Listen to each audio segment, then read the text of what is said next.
ఓం శాంతి 13/12/2024 మధురమైన పిల్లలు, మీ లక్ష్యాన్ని మరియు లక్ష్యదాత అయిన తండ్రిని స్మృతి చేసినట్లయితే దైవీ గుణాలు వస్తాయి. ఎవరికైనా దుఃఖాన్ని ఇవ్వడం, నిందించడం ఇవన్నీ ఆసురీ లక్షణాలు. ప్రశ్న: తండ్రికి పిల్లలైన మీ పట్ల చాలా ఉన్నతమైన ప్రేమ ఉంది, దానికి గుర్తేమిటి? జవాబు: తండ్రి యొక్క మధురాతి మధురమైన శిక్షణలు ఏవైతే లభిస్తాయో ఈ శిక్షణలను ఇవ్వడమే వారి ఉన్నతమైన ప్రేమకు గుర్తు. తండ్రి యొక్క మొట్టమొదటి శిక్షణ ఏమిటంటే, మధురమైన పిల్లలు, శ్రీమతం లేకుండా ఎటువంటి తప్పుడు పనులు చేయకండి. 2. మీరు విద్యార్థులు, మీరు మీ చేతుల్లోకి ఎప్పుడూ లాను, చట్టాన్ని తీసుకోకూడదు. మీరు మీ నోటి నుండి ఎల్లప్పుడూ రత్నాలే వెలువడనివ్వండి, రాళ్లు కాదు. ఓం శాంతి. తండ్రి కూర్చుని పిల్లలకు అర్థం చేయిస్తారు. ఇప్పుడు వీరిని లక్ష్మీనారాయణనైతే బాగా చూస్తున్నారు. వీరు మీ లక్ష్యము, ఉద్దేశ్యము, అనగా మీరు ఈ వంశానికి చెందినవారిగా ఉండేవారు. ఎంతగా రాత్రికి పగలుకు ఉన్నంత తేడా ఉంది. అందుకే పదే పదే వీరిని చూస్తూ ఉండాలి. మేము ఈ విధంగా తయారవ్వాలి అని భావించాలి. వీరి మహిమను గురించైతే మీకు బాగా తెలుసు. వీరి చిత్రాన్ని జేబులో పెట్టుకోవడంతోనే సంతోషం ఉంటుంది. లోపల సందిగ్ధత ఏదైతే ఉంటుందో అది ఉండకూడదు. దానిని దేహాభిమానం అంటారు. దేహీ అభిమానులుగా అయి ఈ లక్ష్మీనారాయణలను చూసినట్లయితే మేమిలా అవుతున్నాము అని భావిస్తారు. కావున తప్పకుండా వీరిని చూడాల్సుంటుంది. తండ్రి అర్థం చేయిస్తున్నారు, మీరు వీరిలా తయారవ్వాలి. మధ్యాజీ భవ. వీరిని చూడండి, స్మృతి చేయండి. ఉదాహరణ చెప్తారు కదా, ఒక వ్యక్తి నేను ఎద్దును అని అనుకోవడం వలన ఇక అతను స్వయాన్ని ఎద్దుగానే భావించడం మొదలుపెట్టాడు. ఇది మన లక్ష్యం, ఉద్దేశమని మీకు తెలుసు.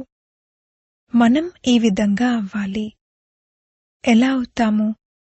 తండ్రి స్మృతి ద్వారా. ప్రతి ఒక్కరూ స్వయాన్ని ప్రశ్నించుకోండి, మేము నిజంగా వీరిని చూస్తూ తండ్రిని స్మృతి చేస్తున్నామా? బాబా మనల్ని దేవతలుగా తయారు చేస్తారు అనైతే మీరు అర్థం చేసుకున్నారు. ఎంత వీలైతే అంత స్మృతి చేయాలి. కాని తండ్రి అంటారు, నిరంతరము స్మృతి నిలవదు, కాని పురుషార్థం చేయాలి. గృహస్థ వ్యవహారాల కార్యం చేస్తూ వీరిని లక్ష్మీనారాయణలను స్మృతి చేసినట్లయితే తప్పకుండా తండ్రి గుర్తుకొస్తారు. తండ్రిని స్మృతి చేసినట్లయితే వీరు తప్పకుండా గుర్తుకొస్తారు. మనం ఈ విధంగా తయారవ్వాలి. రోజంతా ఇదే ధ్యాసలో నిమగ్నమై ఉండాలి.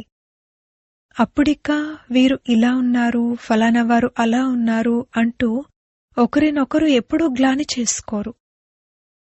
ఎవరైతే ఈ విషయాల్లో నిమగ్నమవుతారో వారు ఉన్నత పదవిని పొందలేరు. అలాగే ఉండిపోతారు. ఎంతగా సహజతరం చేసి అర్థం చేయించడం జరుగుతుంది. వీరిని స్మృతి చేయండి, తండ్రిని స్మృతి చేయండి. అప్పుడిక మీరు ఇలా తప్పకుండా తయారైపోతారు. ఇక్కడైతే మీరు ఎదురుగా కూర్చున్నారు. అందరి ఇళ్లల్లో ఈ లక్ష్మీనారాయణల చిత్రం తప్పకుండా ఉండాలి. ఇది ఎంత యాక్యురేట్ చిత్రం! వీరిని స్మృతి చేసినట్లయితే బాబా గుర్తుకొస్తారు. మొత్తం రోజంతా ఇతర విషయాలకు బదులుగా ఇదే వినిపిస్తూ ఉండండి.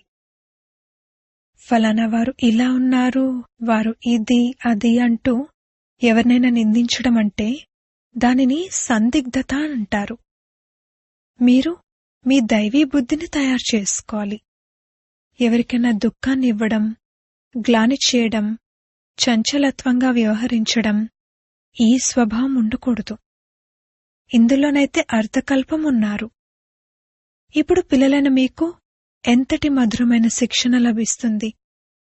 దీనికన్నా ఉన్నతమైన ప్రేమ ఇంకేదీ ఉండదు. శ్రీమతం లేకుండా ఎటువంటి తప్పుడు పనులు చేయకూడదు. తండ్రి ధ్యానం గురించి కూడా డైరెక్షన్ ఇస్తారు. కేవలం భోగ్ పెట్టి వచ్చేయండి. బాబా ఏమీ వైకుంఠంలోకి వెళ్ళండి, రాసవిలాసాలు మొదలైనవి చేయండి అని అనరు. వేరే స్థానానికి వెళ్లారంటే ఇక మాయ ప్రవేశం జరిగినట్లేనని భావించండి. మాయ యొక్క నంబర్ 1 కర్తవ్యము పతితులుగా చేయడము. నియమ విరుద్ధమైన నడవడికతో నష్టమెంతో కలుగుతుంది. ఒకవేళ స్వయాన్ని సంభాళించుకోకపోతే కఠినమైన శిక్షలను కూడా అనుభవించవలసి రావచ్చు. తండ్రితో పాటుగా ధర్మరాజు కూడా ఉన్నారు. వారి వద్ద అనంతమైన లెక్కాచారాలుంటాయి. రావణుని జైల్లో ఎన్ని సంవత్సరాలు శిక్షలు అనుభవించారు. ఈ ప్రపంచంలో ఎంతటి అపారమైన దుఃఖముంది. ఇప్పుడు తండ్రి అంటారు, ఇతర విషయాలన్నింటినీ మరచి ఒక్క తండ్రినే స్మృతి చేయండి మరియు అన్ని సందిగ్ధతలను లోపల నుండి తొలగించివేయండి. వికారాల్లోకి ఎవరు తీసుకువెళ్తారు? మాయభూతాలు. మీ లక్ష్యము ఉద్దేశమే ఇది. ఇది రాజయోగం కదా. తండ్రిని స్మృతి చేయడం ద్వారా ఈ వారసత్వం లభిస్తుంది. కావున ఈ వ్యాపారంలో నిమగ్నమైపోవాలి. చెత్తనంతటినీ లోపల నుండి తొలగించివేయాలి. మాయ యొక్క పరాకాష్ఠ కూడా చాలా కఠినంగా ఉంటుంది. కాని దానిని ఎగరగొట్టేస్తూ ఉండాలి. ఎంత వీలైతే అంత స్మృతి యాత్రలో ఉండాలి. ఇప్పుడైతే నిరంతరమూ స్మృతి ఉండదు. చివరి సమయానికల్లా నిరంతర స్మృతి వరకు కూడా చేరుకుంటారు. అప్పుడే ఉన్నత పదవిని పొందుతారు. ఒకవేళ లోపల ఏదైనా సందిగ్ధత, చెడు ఆలోచనలు ఉన్నట్లయితే ఉన్నత పదవి లభించదు. మాయకు వశమై ఓడిపోతారు. తండ్రి అర్థం చేయిస్తున్నారు, పిల్లలు అశుద్ధమైన పనులు చేసి ఓడిపోకండి. నింద మొదలైనవి చేస్తూ మీరు చాలా చెడుగతిని పొందారు. ఇప్పుడిక సద్గతి లభిస్తుంది. కావున చెడు కర్మలు చేయకండి.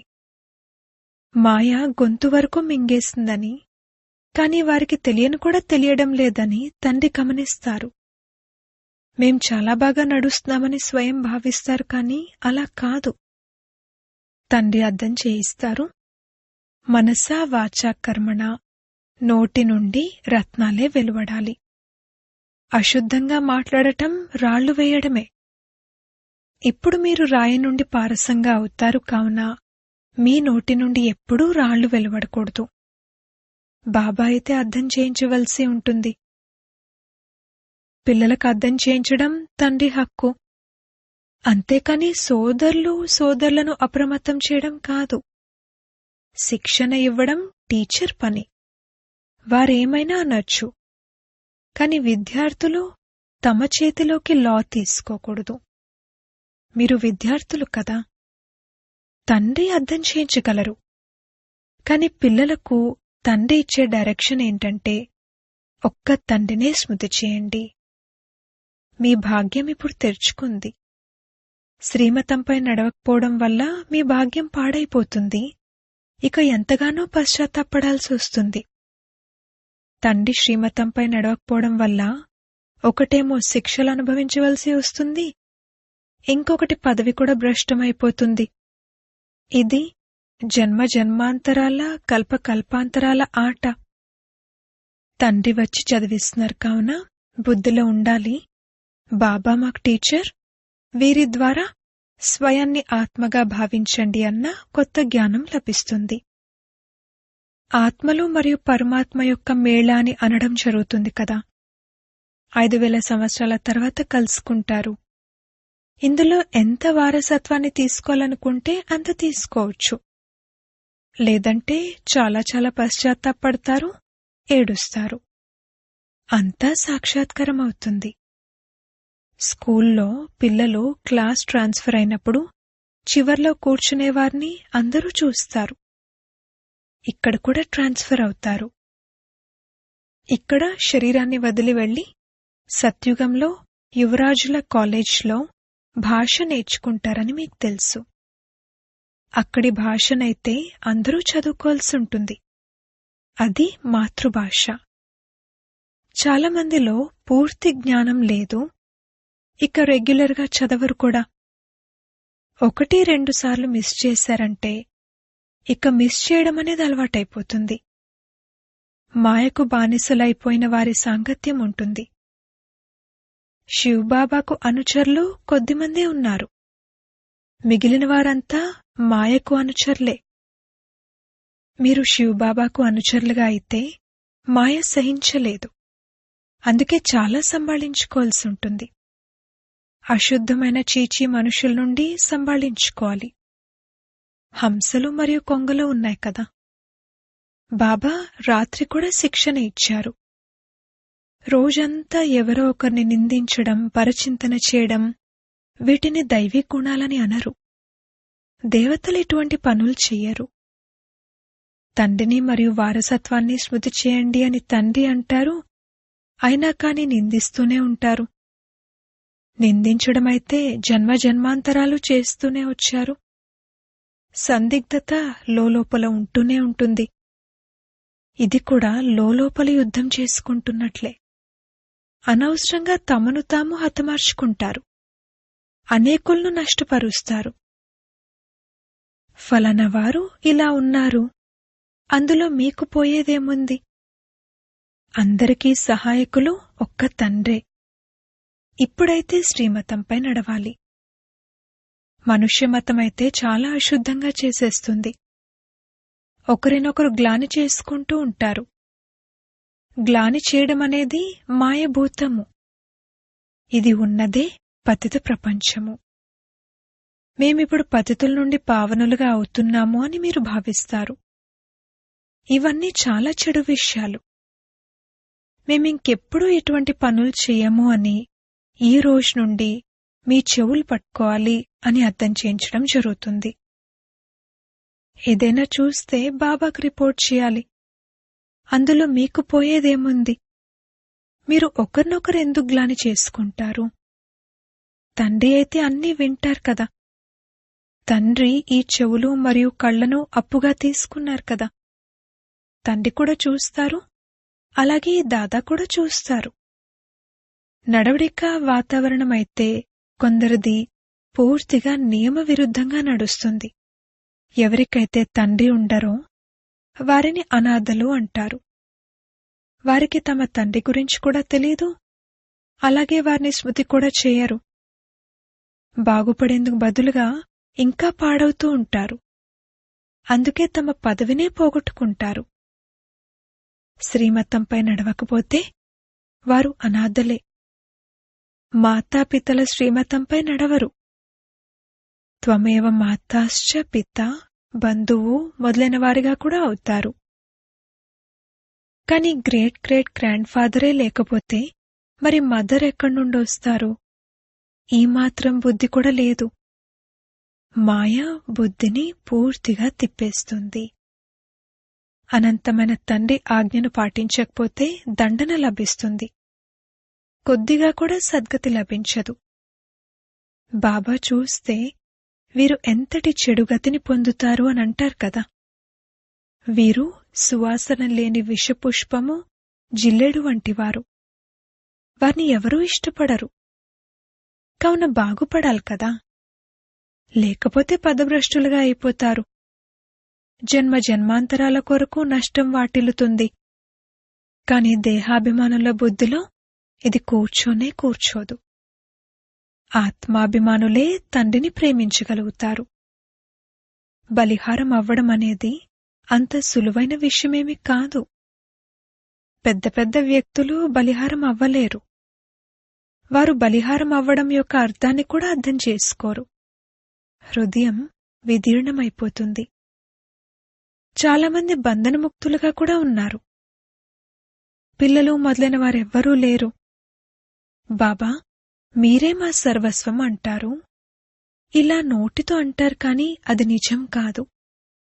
తండ్రితో కూడా అబద్ధం చెప్పేస్తారు. బలిహారం అయినట్లయితే తమ మమకారం తొలగించి వేయాలి. ఇప్పుడిది చివరి సమయం కావున శ్రీమతంపై నడవాల్సుంటుంది. ఆస్తిపాస్తులు మొదలైన వాటి నుండి కూడా మమకారం తొలగిపోవాలి. ఇటువంటి బంధనముక్తులు ఎందరో ఉన్నారు. శివబాబాను తమవారిగా చేసుకున్నారు. దత్తత తీసుకుంటారు కదా. వీరు మన తండ్రి, టీచర్, సద్గురు. వీరి పూర్తి ఆస్తిని తీసుకునేందుకు మనం వీరిని మనవారిగా చేసుకుంటాము. ఎవరైతే పిల్లలుగా అయిపోయారో వారు ఆ వంశంలోకి తప్పకుండా వస్తారు. కాని అందులో పదవులు ఎన్ని ఉన్నాయి? దాసదాసీలెంతమందున్నారు? ఒకరినొకరు ఆజ్ఞాపించుకుంటారు. దాసీలలో కూడా నంబర్వారుగా అవుతారు. రాయల్ వంశంలోకి బయట దాసదాసీలైతే రారు కదా. ఎవరైతే తండ్రికి చెందినవారుగా అయ్యారో వారే అలా అవుతారు. కొందరు ఎటువంటి పిల్లలున్నారంటే వారిలో పైసకు విలువ చేసే తెలివి కూడా లేదు. బాబా ఏమీ మమ్మాను స్మృతి చేయండి, లేక నా రథాన్ని స్మృతి చేయండి అని అనరు. తండ్రి అంటారు, నన్నొక్కరినే స్మృతి చేయండి. దేహపు సర్వబంధనాలను వదిలి స్వయాన్ని ఆత్మగా భావించండి. తండ్రి అర్థం చేయిస్తారు. ప్రీతి ఉంచాలనుకుంటే ఒక్కరితోనే ఉంచండి. అప్పుడు నావ తీరానికి చేరుకుంటుంది. తండ్రి డైరెక్షన్ అనుసారంగా నడుచుకోండి. మోహజీత్ రాజు కథ కూడా ఉంది కదా. మొదటి నంబర్లో కొడుకులుంటారు. కొడుకైతే ఆస్తికి యజమాని అవుతాడు. భార్య అయితే హాఫ్ పార్ట్నర్గా ఉంటుంది, కాని కొడుకైతే పూర్తి యజమానిగా అవుతాడు. కావున బుద్ధి వారి వైపుకు వెళ్తుంది. బాబాను పూర్తి యజమానిగా చేసుకున్నట్లయితే ఈ సర్వస్వాన్ని మీకిచ్చేస్తారు. ఇది ఇచ్చిపుచ్చుకునే విషయం కాదు, ఇది అర్థం చేసుకోవాల్సిన విషయం. మీరు ఇది వింటారు, కాని మళ్లీ మరుసటి రోజు అంతా మర్చిపోతారు. బుద్ధిలో ఉన్నట్లయితే ఇతరులకు కూడా అర్థం చేయించగలుగుతారు. తండ్రిని స్మృతి చేయడం ద్వారా మీరు స్వర్గానికి యజమానులుగా అవుతారు. ఇది చాలా సహజం. నోటితో చెప్తూ ఉండండి. లక్ష్యాన్ని, ఉద్దేశాన్ని తెలియజేస్తూ ఉండండి. విశాల బుద్ధి కలవారు వెంటనే అర్థం చేసుకుంటారు. చివర్లో ఈ చిత్రాలు మొదలైనవే ఉపయోగపడతాయి. ఇందులో మొత్తం జ్ఞానమంతా నిండి ఉంది. లక్ష్మీనారాయణలు మరియు రాధాకృష్ణులకు పరస్పరం సంబంధమేముంది? ఇది ఎవరికీ తెలీదు. లక్ష్మీనారాయణలైతే తప్పకుండా మొదటి రాకుమారునిగా అవుతారు. బిక్కారి నుండి రాకుమారుడు అని అంటారు కదా. బిక్కారి నుండి రాజు అని అనరు. రాకుమారునిగా అయిన తర్వాతనే రాజుగా అవుతారు. ఇదైతే చాలా సహజం. కాని మాయ ఎవరినో ఒకరిని పట్టుకుంటుంది. ఎవరినైనా నిందించడం, గ్లాని చేయటం, ఈ అలవాటు అనేకులకుంది. ఇంకే పని లేనేలేదు. వారు తండ్రినెప్పుడూ స్మృతే చేయరు. ఒకరినొకరు నిందించుకునే పనే చేస్తూ ఉంటారు.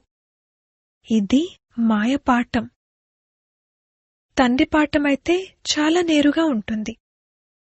చివర్లో ఈ సన్యాసులు మొదలైన వారంతా మేల్కొంటారు. జ్ఞానం ఉంది అంటే అది ఈ బీకేలలోనే ఉంది అని అంటారు. కుమార కుమారీలైతే పవిత్రంగా ఉంటారు. వారు ప్రజాపిత బ్రహ్మకు పిల్లలు. మనకు ఎటువంటి చెడు ఆలోచన కూడా రాకూడదు. చాలామందికి ఇప్పటికీ చెడు ఆలోచనలు వస్తూ ఉంటాయి. ఇక దాని శిక్ష కూడా చాలా కఠినంగా ఉంటుంది. తండ్రి అయితే ఎంతో అర్థం చేయిస్తారు. ఒకవేళ మీ నడవడికేదైనా బాగోలేకపోవడం చూస్తే ఇక ఇక్కడ నిలవలేరు. మీరు యోగ్యులుగా లేరు, తండ్రిని మోసగిస్తున్నారు, మీరు తండ్రిని స్మృతి చేయలేరు అని కొద్దిగా శిక్ష కూడా వేయవలసి వస్తుంది. అవస్థంతా పడిపోతుంది. అవస్థ పడిపోవడమే శిక్ష. శ్రీమతంపై నడవకపోవడం వల్ల తమ పదవినే భ్రష్టం చేసుకుంటారు. తండ్రి డైరెక్షన్ అనుసారంగా నడవకపోవడం వలన ఇంకా భూతాలు ప్రవేశిస్తూ ఉంటాయి. పెద్ద పెద్ద కఠినమైన శిక్షలు ఇప్పుడే ప్రారంభమైపోతాయేమోనని బాబాకు అప్పుడప్పుడు ఆలోచన వస్తూ ఉంటుంది. శిక్షలు కూడా చాలా గుప్తంగా ఉంటాయి కదా. ఎక్కడా కఠినమైన బాధ రాకూడదు. చాలామంది పడిపోతారు, శిక్షలు అనుభవిస్తారు. తండ్రి అయితే అన్నీ సూచనల ద్వారా అర్థం చేయిస్తూ ఉంటారు. ఎంతో మంది తమ భాగ్యానికి అడ్డుగీత గీసుకుంటూ ఉంటారు. అందుకే తండ్రి అప్రమత్తం చేస్తూ ఉంటారు. ఇప్పుడిది నిర్లక్ష్యం చేసే సమయం కాదు. మిమ్మల్ని మీరు తీర్చిదిద్దుకోండి. అంతిమ గడియ వచ్చేందుకు పెద్ద ఆలస్యమేమీ లేదు.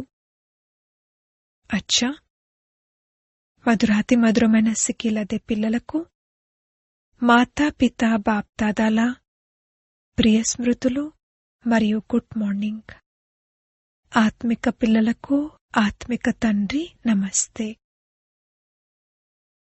ధారణ కొరకు ముఖ్య సారము. మొదటి పాయింట్, ఎటువంటి నియమ విరుద్ధమైన, శ్రీమతానికి విరుద్ధమైన నడవడికను నడవకూడదు. స్వయాన్ని స్వయమే తీర్చిదిద్దుకోవాలి. అశుద్ధమైన చీచీ మనుషుల నుండి స్వయాన్ని సంభాళించుకోవాలి. రెండవ పాయింట్, బంధనముక్తులుగా ఉన్నట్లయితే పూర్తిగా బలిహారం అవ్వాలి. తమ మమకారాన్ని తొలగించుకోవాలి. ఎప్పుడూ ఎవరిని నిందించకూడదు, లేక పరచింతన చేయకూడదు. అశుద్ధమైన చెడు ఆలోచనల నుండి స్వయాన్ని ముక్తులుగా ఉంచుకోవాలి. వరదానము: సమర్థ స్థితి అనే స్విచ్ను ఆన్ చేసి వ్యర్థమనే అంధకారాన్ని సమాప్తం చేసే అవ్యక్త ఫరిష్తా భవ. ఏ విధంగా స్థూల లైట్ యొక్క స్విచ్ను ఆన్ చేయటంతో అంధకారం సమాప్తమైపోతుందో, అదేవిధంగా సమర్థ స్థితి అనేది స్విచ్. ఈ స్విచ్ను ఆన్ చేసినట్లయితే వ్యర్థమనే అంధకారం సమాప్తమైపోతుంది. ఒక్కొక్క వ్యర్థ సంకల్పాన్ని సమాప్తం చేసే శ్రమ నుండి ముక్తులవుతారు. ఎప్పుడైతే స్థితి సమర్థమవుతుందో అప్పుడు మహాదాని వరదానిగా అవుతారు. ఎందుకంటే దాత అంటే అర్థమే సమర్థము. సమర్థులే ఇవ్వగలరు. మరియు ఎక్కడైతే సమర్థత ఉంటుందో అక్కడ వ్యర్థం సమాప్తమైపోతుంది. ఇదే అవ్యక్త ఫరిష్తాల శ్రేష్ఠ కార్యం. స్లోగన్: సత్యత ఆధారంతో సర్వాత్మల హృదయపూర్వకమైన ఆశీర్వాదాలను ప్రాప్తి చేసుకునేవారే భాగ్యవాన్ ఆత్మలు. ఓం శాంతి.